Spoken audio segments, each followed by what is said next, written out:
Well, guys, it's getting close to Christmas. Ho, ho, ho. Ho, ho, ho. Santa Claus sitting to the left of me. How are you guys? Good. Feeling a little portly today. Brad, we're glad you're back. And Thank you. Feeling well. Last episode, talking about your COVID and Yeah. 100%. Boy, that was a nice episode. Yeah, I'm back at it again. I feel better than, I feel great actually. So it's been good. I've been out in the wild now for about 3 weeks. You So look better than ever. I feel good. I went mountain biking last weekend. That was fun and I felt good, healthy and full of energy. You're glowing. Thank you so much. Appreciate it. Yeah, so it's getting close to Christmas. We're in the middle of holiday season, and we just had Black Friday not that long ago. We can talk about the fact that this is a redo. The results are let's in. talk about it. The results are in.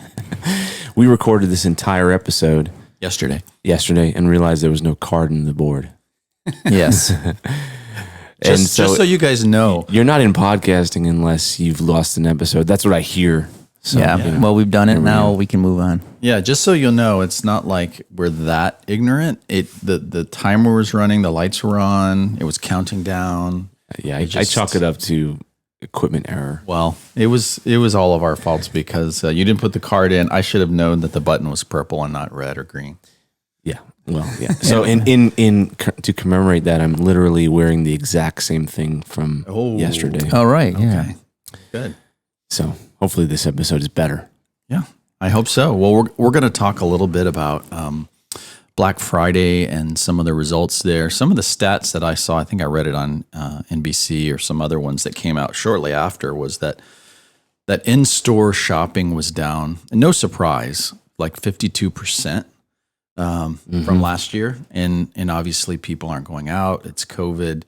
And then yet online shopping was up as, again, nothing surprised there, like 25% or something like that, 26%.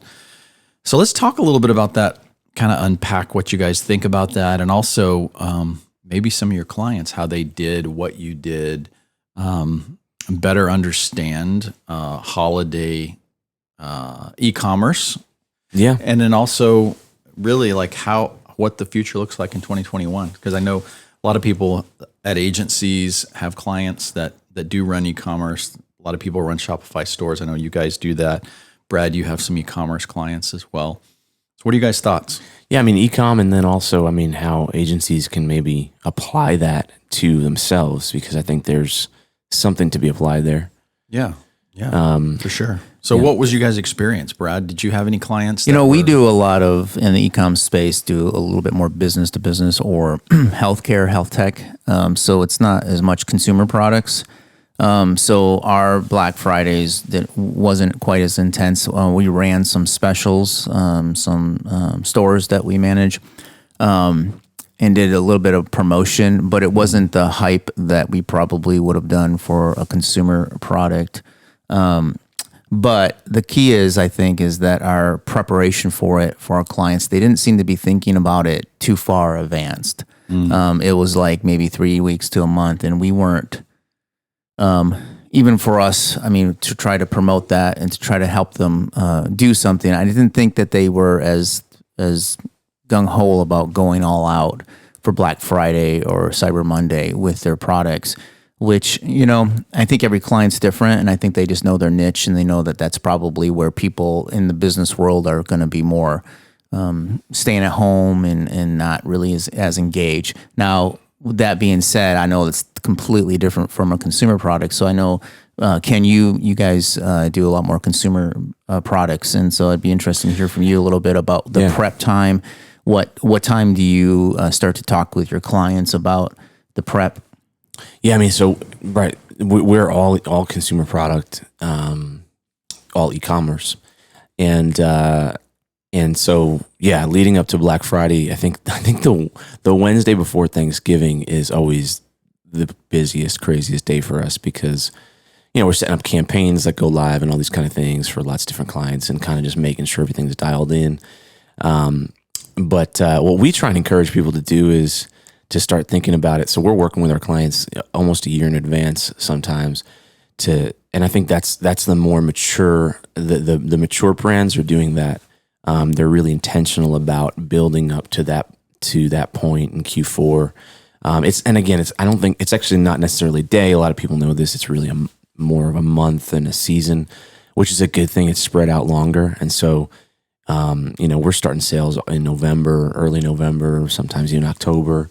But yeah, we're working as far in advance as possible. I would say for the latest, what we typically do is around October is really, you kind of want to be done with any big upgrades that you're doing, those kind of things by October, so that you can really focus on planning and not have a bunch of chaos. But that being said, it's our philosophy that, Q4 is one of those times when consumers, inhibitions to purchase are down, and they're ready to do that. And so the big advantage in that is acquiring customers, and that's why you run a sale. I know there's a possibility of being seen as a discount brand, or at least there's a perception that if I discount, I can be seen as a discount brand. I think that in our experience, that's not the case. If you do it right, if you're always running sales, and you're only selling through discounts, then yes. But running a sale, discounting a bit to help people, get over the trust barrier, which when you're trying to get a purchase, trust is the hardest thing to build up. So what you're saying is that, you do that brands that normally don't discount, they're given a special card on the Good Friday. No, not good. The Good Black Friday. Black Friday or Cyber Monday, they're able to discount and not seen as that they're cheapening their brand. Yeah. Right. Like Apple does that a little bit. I think they did a gift card. Yeah. Right. But they don't do it. They don't seem to take the price off the cost. They actually add value by giving away something. And that's additional. another way to do it, of course. Yeah. I think so. And not even just once, but I think, you may have a different opinion on this, but I think if you're running sales throughout the year or discounting throughout the year, but not discounting all the time, really, I don't think your price makes your brand. I think your brand makes you. Your price doesn't necessarily make you a discount brand. Your brand makes you a discount brand. If you're a cheap brand, and you only sell a certain way, then that might be considered a discount brand. Yeah, that's my philosophy on it anyway. But you may have a different one. Well, on the last podcast that never saw the light, we talked a little bit about doorbusters and how with retail and then online, the retail uses a lot of loss leaders. They do doorbusters, there's limited editions, and next thing you know, they got a line out the door waiting at 4 a.m. But you might not see as much of that door busting online. It's just more sales, right? And I wonder how that affects the promotion and marketing of that. Do you guys do any of that where you guys had done a doorbuster online at all, or online doorbuster? I call it the loss leader. Yeah, well, where your clients are like, okay, we're willing to almost give away this at cost. It's like we got 5 50-inch TVs for $150. Yeah. I don't see that very much. I do think there's generally two basic categories of retail brands that we deal with, which are sort of like big box kind of department store type brands where they sell other people's things. That's like your Targets, your Walmarts, your those kind of things. And then there are what I would say the majority of the brands which they make their own product. And so for the second group, which is the bigger group, at least in our experience, I don't know what the actual data is, but I think that is probably the much larger group. I don't think there's as much of a need to do something like that because it's just I think it's a different model. So we don't see that very much at all. And actually, that idea of loss leader, when you go to e-commerce, I would say very few brands. If you have a loss leader, then that means you're acquiring a customer and you know how much that customer is worth to you, which is why you take that into account and you kind of amortize the lifetime value of the customer to try to understand what and you sort of take a hit on the front end and you make it back over time. That is a valid business strategy and I think that it's useful and we actually work with brands that do that. But in e-com, I think there's for a digital first type of sale, I think there's a better opportunity for you to not have to lose money on at least on the product sale, the gross margin of the product. You might lose money overall on the acquisition and all that kind of stuff, but on the sale itself, it's our philosophy that you should have a product that has enough margin that you can kind of cash flow your business. And so we don't see that very much. We don't see very many of those things, but we do see people breaking even, especially on marketing. I mean, like, acquisition costs, especially in Q4, are high. And do you think that a lot of brands use Cyber Monday or Black Friday to just acquire new customers that they've never had, even if they break even on them? I think that that's what we suggest people do. So I think that's a smart e-commerce strategy. Do you think, though, that on Black Friday, that's there's a loyalty, there'll be a brand loyalty, they'll keep on coming back? I think if you, no, not necessarily.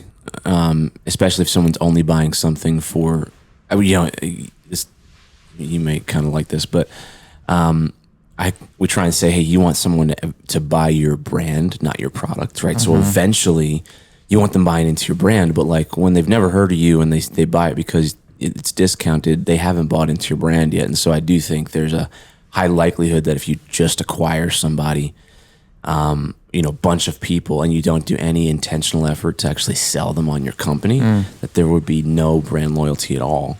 We had a client that what he did, he's a small startup e-commerce, and he markets to the outdoors community, specifically kayak fishermen. That's kind of his brand.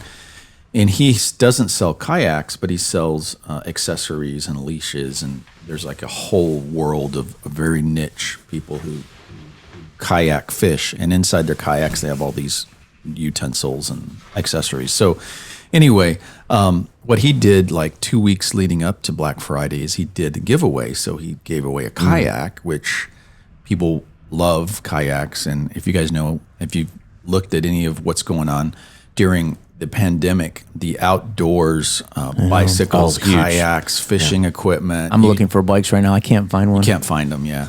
Oh man, I should have. I should start a business. There was a good deal on bikes, mountain bikes. Yeah, I could have gotten you one. So what he did is he gave away, used some tools like Gleam and the others that are like giveaway apps and plugins and things like that. And so he collected like over 5,000 entries. And then what he did was gave away the kayak, created hype, and then used that to add to his list to blow out on Black Friday and Cyber Monday sales that he was having. And the nice thing, the smart thing about that strategy was he doesn't play in the $500,000 kayak space. He plays in the more accessories that are anywhere from like $15 to $30. Yeah. So if someone is investing in kayaks, they're already spending money in rods and reels and things like that. So it's not a big jump for them to say, hey, you want a really cool leash for your iPhone, because you definitely don't want to fall in the water and, that kind of stuff. So I think those type of strategies, like we said earlier, of using Black Friday for customer acquisition to then drip on them and win them over to your brand and brand customer loyalty. Acquisition is, I think, the biggest opportunity. But I do think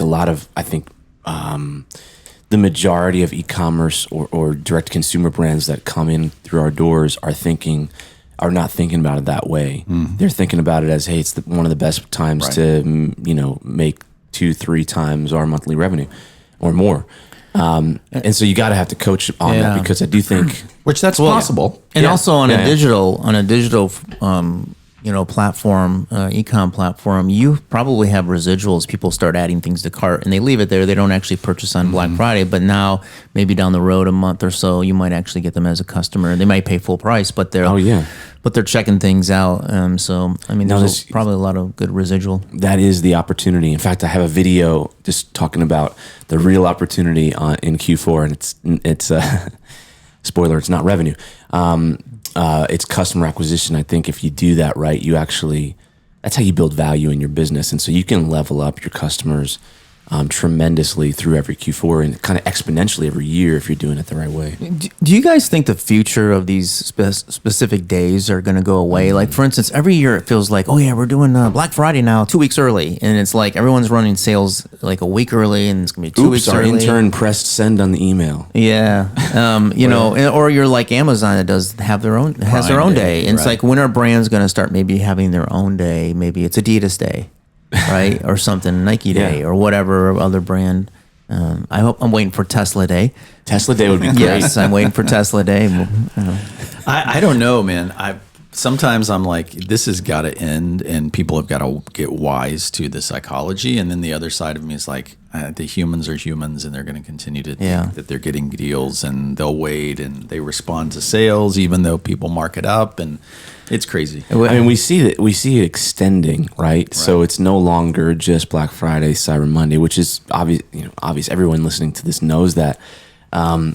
But it's extending, and I actually think that's a good thing. I mean, when you look at the days and the idea of, hey, it's super quiet, we're not going to tell anyone what our deals are, and then one day we're going to open the doors and everybody's going to come in, and because there's only a certain amount of product, and it's going to be these 2 big days, that philosophy comes from an older model, and in e-commerce, it's not even really necessary, and so you see it just growing and spreading out, which I think is a good thing. I think Cyber Monday and Black Friday are going to be more nostalgic holidays over time, and I think we're seeing that now.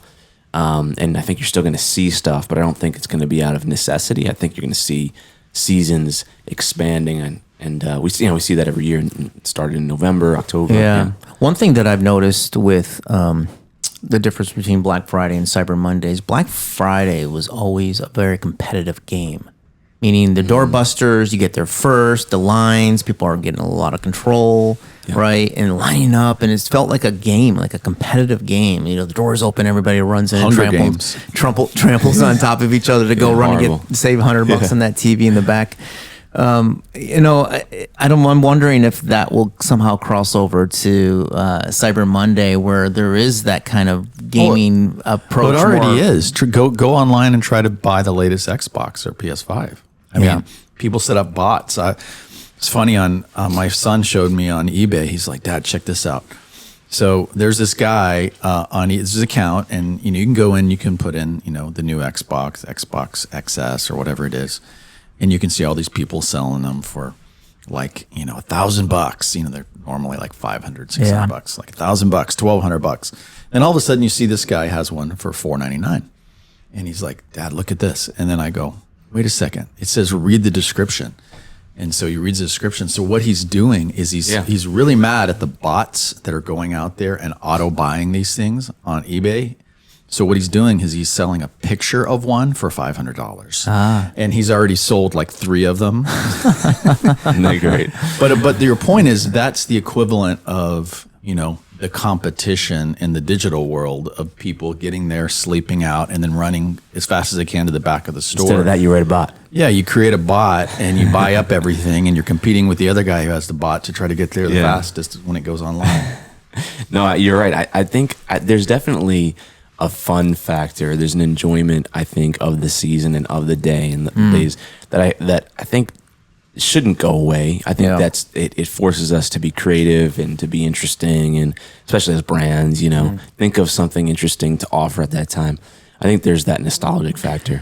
I read a statistic that this makes sense, obviously this year, but that daily all-time downloads of the apps that actually show you all the Black Friday or Cyber Monday deals, obviously were all-time high this year. The more app downloads in the Apple Store and Google Play than ever. And do you ever market on those apps at all, products, or are those products never marketed on those specifically? I believe most of them use the ad networks. Yeah. Like I know some of them do, but there are tactics to actually getting deals listed on them. Coupons, deals, offers, those kind of things. Do you guys try to get a lot of press on your, like, free press on the deals that you guys work sometimes on? Not wanted, but yeah, like typically those deal sites pick up any good deal that's of a brand that's known even a little way. Yeah, it's the right spot. But they also find all the coupon codes and things like that are hidden that you don't want them to have. Yeah. So it's Yeah, a constant. Honey. We have Honey. right. So I mean, if you're not that creative, it's just try the basic codes. Take 50 off or take 100 off. Do you ever have a code that you forgot give away the about? secrets. It's like yeah. it's out there and you forgot about, like you got to turn it off. Yeah, like, we've oops. seen that. Yeah, we've seen that. Client, a lot of our clients do that, and It's an and old then they get- 50% off code. they get found on Retail Me Not or something Yeah. like that. Yeah. We used to have one client that would just was obsessed with. I don't know. I think he was not happy with these coupon networks. Where actually they're kind of sending customers, so it's not Yeah, necessarily a bad right. thing. But he would be on there and he just every day check all of them. And when he'd see a new one of his his brand on there, he'd go and make sure he turns that off and changes it. And then go back, and it's just like this obsession that he had. Have you guys ever researched? I haven't, but I have often thought, like, how much money on affiliate does Honey make, and those other type Rakuten and all those things. It's crazy. Crazy amount. Did you guys buy anything? this Did I year? buy? I saw. We sold a lot of things. Oh, we bought some things for the office. We bought some yeah. monitors. Yeah. Yeah. Gotta get- How about you? no, I didn't buy a thing. Oh, you were sick, good. weren't you? No, I wasn't sick on those days. I was. Okay. I You were was well back. by Yeah, then. I was well. But no, I didn't buy anything on those days. I stay away from.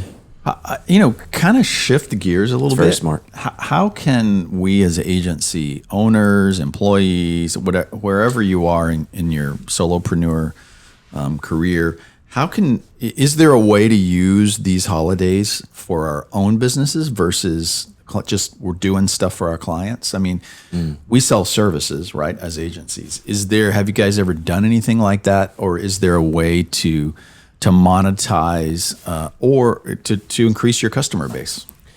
Yeah, I know.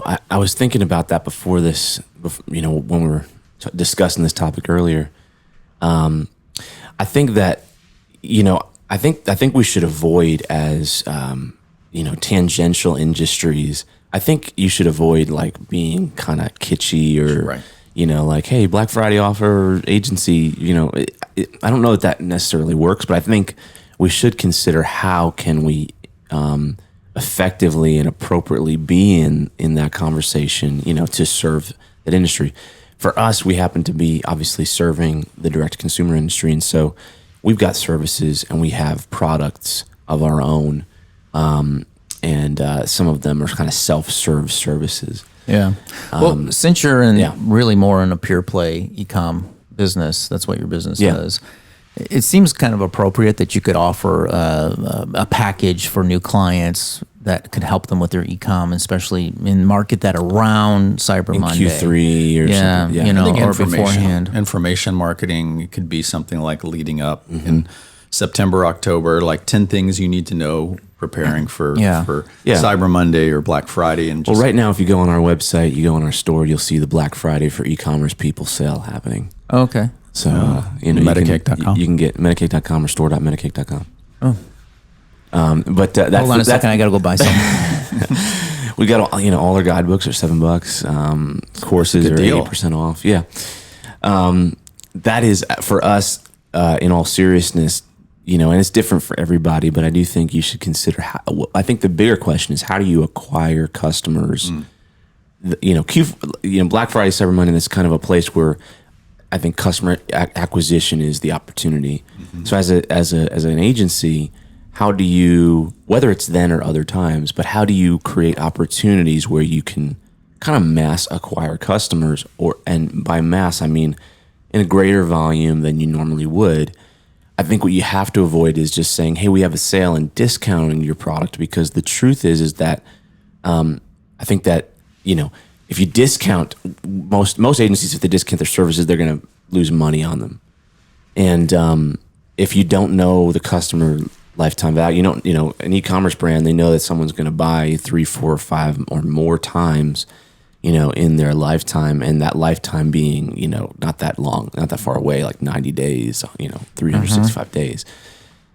If you can't prove that in an agency, I don't think you should be discounting your products for that purpose. But I do think I have seen that happen, and I think that's maybe That's I think that's an approach to like basically going out of business fast and getting and acquiring bad customers really more than anything else. But how do you create products that have, are replicable and, have less cost and have less and that you can discount, that you can use to acquire the right people?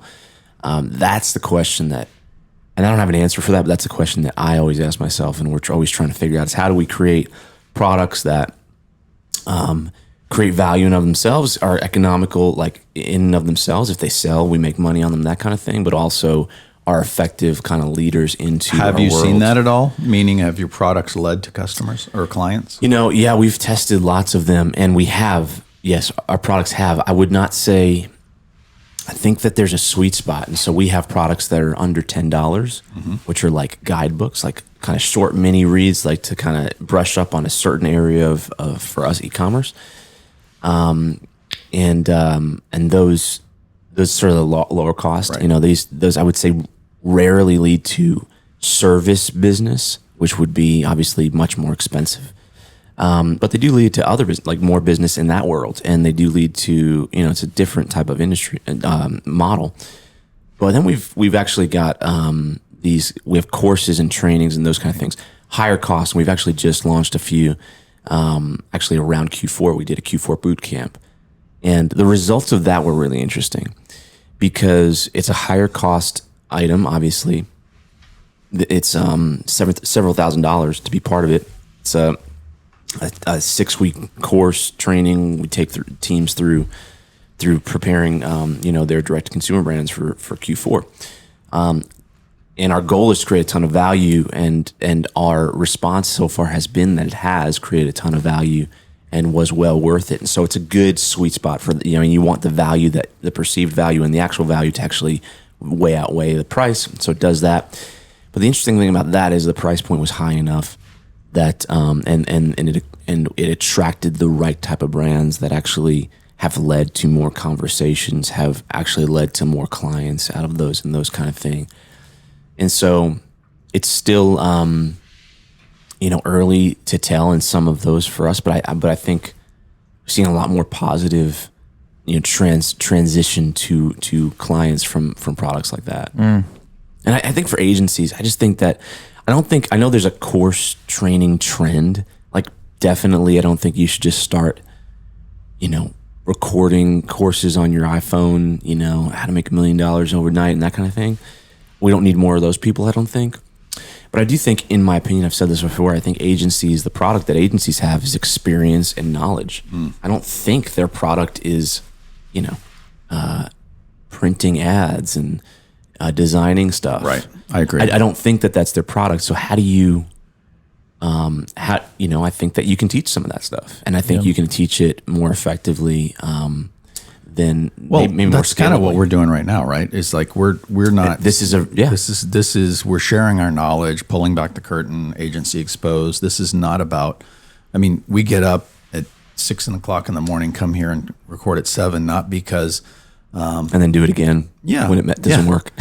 Number one, the first reason is because we love it and we enjoy it. We like to talk about it. We like being with each other, but also we really believe that giving value back is going to pay back at some point. And I think as long as you see yourself as an agency, as a professional, as someone who can give back, and see yourself, as we've talked about this, as truly a producer of media, right? Not just a creator of ads, but a creator of media. I think that's really the key, that as we think about, shifting back to this Black Friday, Cyber Monday, what can you do is looking forward to 2021. You got a whole year now to think about, how can I play in that space and provide value, produce media to really use either customer acquisition, monetize it, et cetera. Yeah. I mean, I think that with that in mind, though, also, as an agency, you're a business owner, right? And so, or you're a business leader in an agency. And so I think in agencies, because I feel this pull, and anytime I talk to someone, I hear this, I don't know what you guys think, but there's this kind of, typically there's very little buffer. So you need every cycle you spend, every hour you spend, it needs to be spent on direct revenue and as a result. and there's this like addiction to it, maybe out of necessity because there's not enough profit margin or something like that, right? Something's wrong. In order to do these things, you have to break that and be able to invest some time into something that doesn't create immediate return. Yeah. And by the way, I know we didn't mention this just a second ago, but I think that's true in consumer products and e-commerce too. Like, in order to break the addiction to direct revenue, to direct ROI of like Facebook marketing or something like that. So you can invest in something. It's old agency thinking. Yeah. Everything is billable. So if if it's not billable, I'm wasting my time. Whereas rather than saying, I'm going to invest in something that's going to play dividends a month, 6 months, 2 years, 5 years down the road. And I think if you can start to have some of that and free yourself up to that, it can really pay off long term. But it's hard when you have a small staff and you're trying to service clients and I think pay the bills. To me, that is the great challenge in an agency is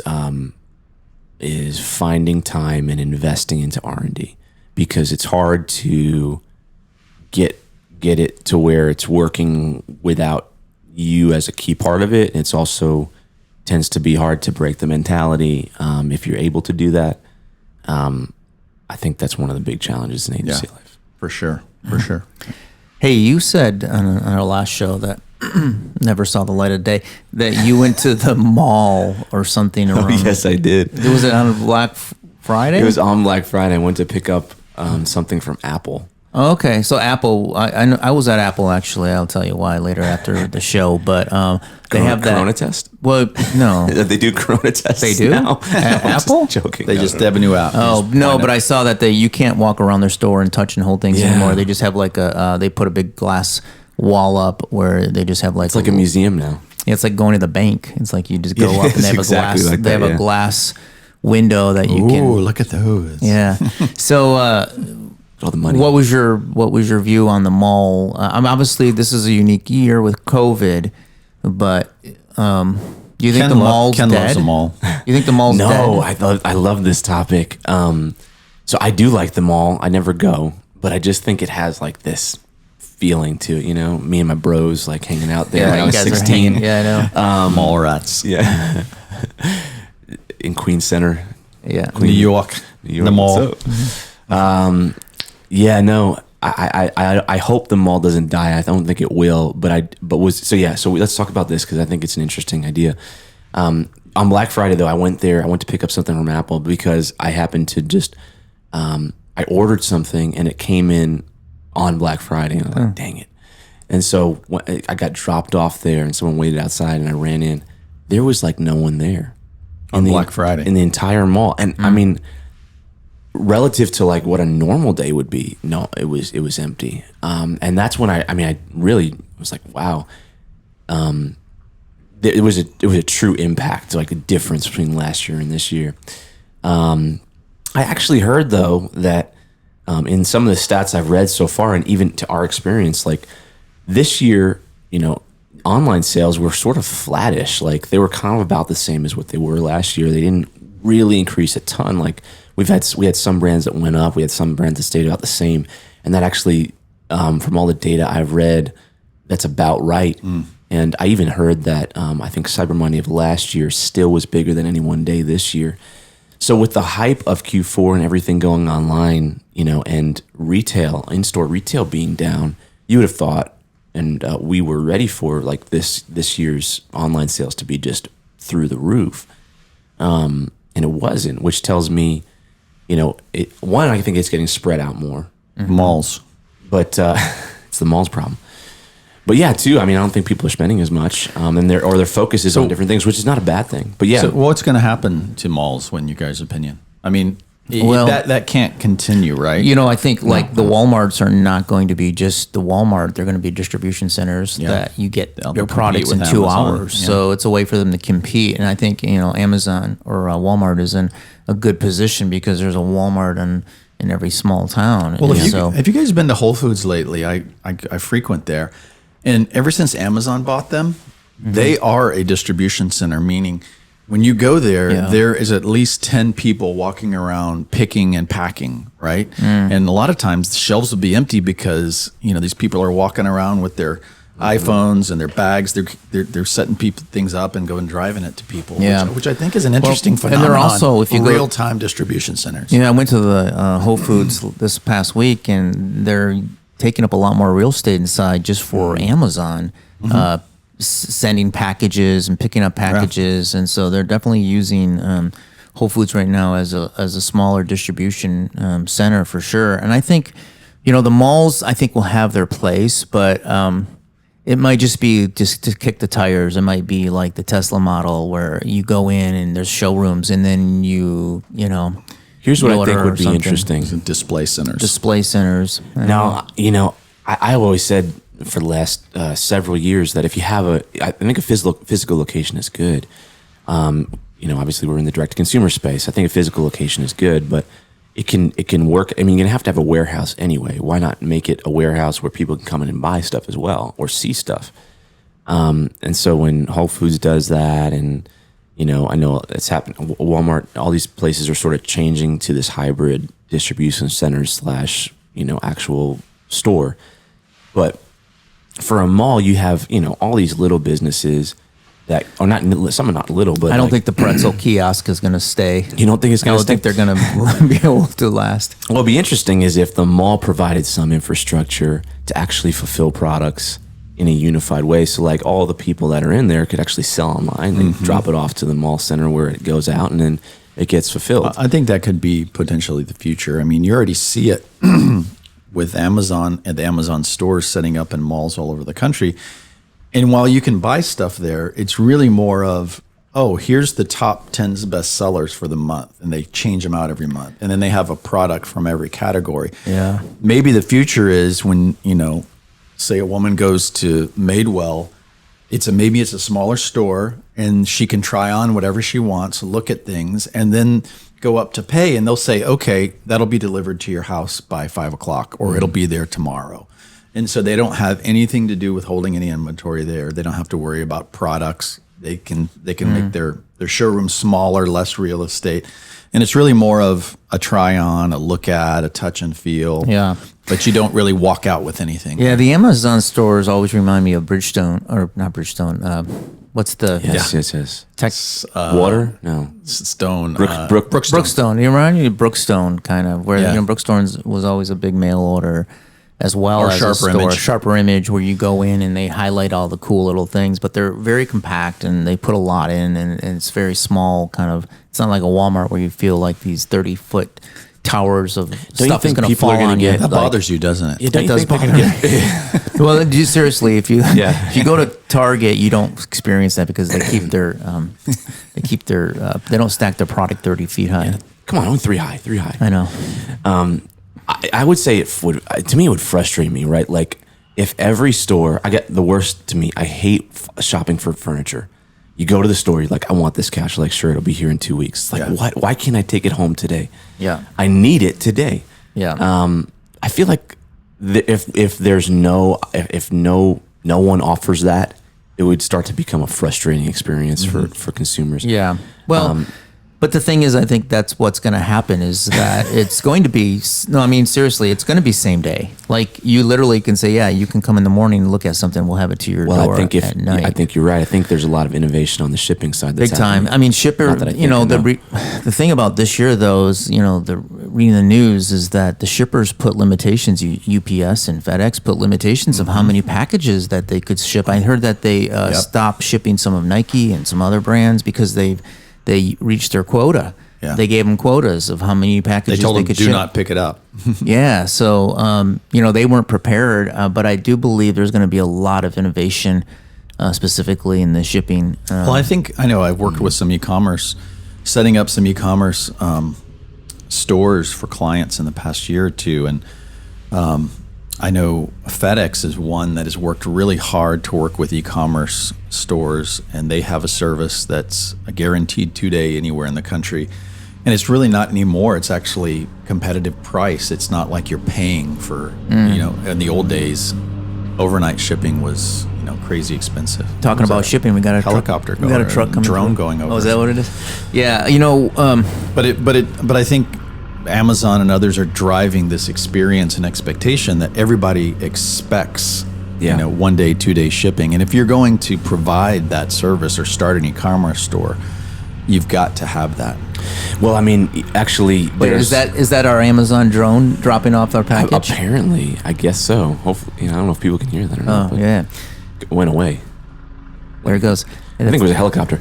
Anyway, I know for a fact there's quite a bit of investment and innovation in this area. In fact, and it's driven by Amazon, but Shopify, for instance, they've got a Shopify fulfillment network, right, which you can actually send product to, and they actually distribute it to a center so that you can do fast shipping, 2 day shipping, etc. As a small brand. One of the things that I've found, and maybe there's a term for this, especially probably psychologists already have a term for this, but it's this idea that when I see now a package, like I kind of like working from home because I have this big window and I can see like when people, like a truck, an Amazon or FedEx pulls up, and literally it's like, oh, another package. I mean, I'm telling you, we're getting like 1 or 2 packages a day. I mean, because we buy so much from Amazon. I'm just so. Have you guys seen the videos? I don't know if it's accurate or not, but the difference between Amazon delivery men and FedEx delivery men and others. Like Amazon goes, they set it down and they take a picture. Yeah. And it's like FedEx kind of like drops it, boom. And then the UPS guy kind of throws it from his truck. I think I've seen that. Now, the thing is, though, the UPS drivers, if you have a dog, they have dog treats. Your dog will get to know the sound of the UPS truck and go crazy. They can hear it from a mile away, I think. But they have treats, and so they prime the household. Your dog hears it first. I mean, personally, No pun intended. Yes. I love our UPS driver. He's awesome. But Bob and I used to have a mutual friend about 10 years ago. And I forgot about that. And this guy, he would get a package delivered to the office every single day. And 10 years ago, we're all going like... And we started a Twitter account about it. We're like, this is crazy. Why does he have a package coming every day? We're making fun of him and created a Twitter account for him to figure out what's he going to order today. And now, he was an early adopter on Amazon. Yeah, he's an innovator, actually. Was he just doing Amazon? He's a single guy, and he I think it was Amazon. Lived on the internet. And I think save time, save money, that's what he spent his money on. I mean, for me, it's like it's all about time. If I don't have to run across town to grab something or whatever, I can just buy it on Amazon, unfortunately. But there is something about it, though. When that package comes, you're like, ooh, what's that? It's kind of addictive, to be honest with you. It's like, ooh, what's that? Oh, that's that so-and-so. That's that whatever. It could be dog treats, or Have something you guys, what do you boring. guys think about, and I think this pertains to e-commerce and Cyber Monday and all that good stuff, is Tesla's big truck, 18-wheeler, autonomous vehicle. Is that going to... The Mack truck? Will this influence distribution in any way? Well, I think it's the 14th. Amazon is actually unveiling their completely autonomous vehicle. I think it's in the San Francisco area, in the Bay Area, and they. But I think it's for transportation more than it is delivery. But I can't imagine once they get that they are not going to be doing autonomous deliveries in certain markets eventually. With you think these drones vehicles. is a real thing? I think it is. I think it can be. I just don't understand scalability on that. Yeah, I think for certain products, for certain packages, sizes, I think it could be initially. There might be some theft, but there's theft now. I mean, if you drive around, you see a package on everybody's doorstep, and everybody has cameras and stuff, so it's all documented anyway. Yeah, So. The things that I've seen online is potentially drop zones in your backyard, special locations, things like that. I think it could be. There might be like a chute, like Santa Claus goes down the chimney. Why can't a package go down a chute or something? That's an interesting. And deliver right into your. It's an interesting little industry, business. Yeah, I mean, you need to patent that. Or personal. There will be personal lockers on people's front doors, I'm sure. Yeah, for sure. Yeah, I think the drone could be a real thing, to be honest with you. Yeah. Interesting. Well, guys, this has been a good discussion. I mean, we could probably talk all day about e-commerce ideas and how to, Yeah. what to do with that, all that good stuff. Yeah. You guys doing anything for the holidays? I am sticking around, I believe. The last time I traveled, I got COVID. So, Yeah. but I'm good now.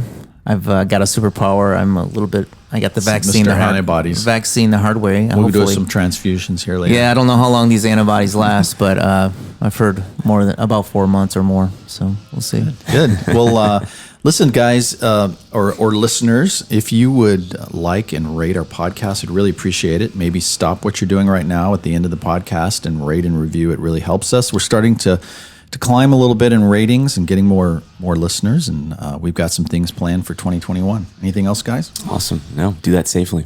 Yeah. On the side of the road. All right, guys. We'll Till talk next to you time. soon. Bye. Bye.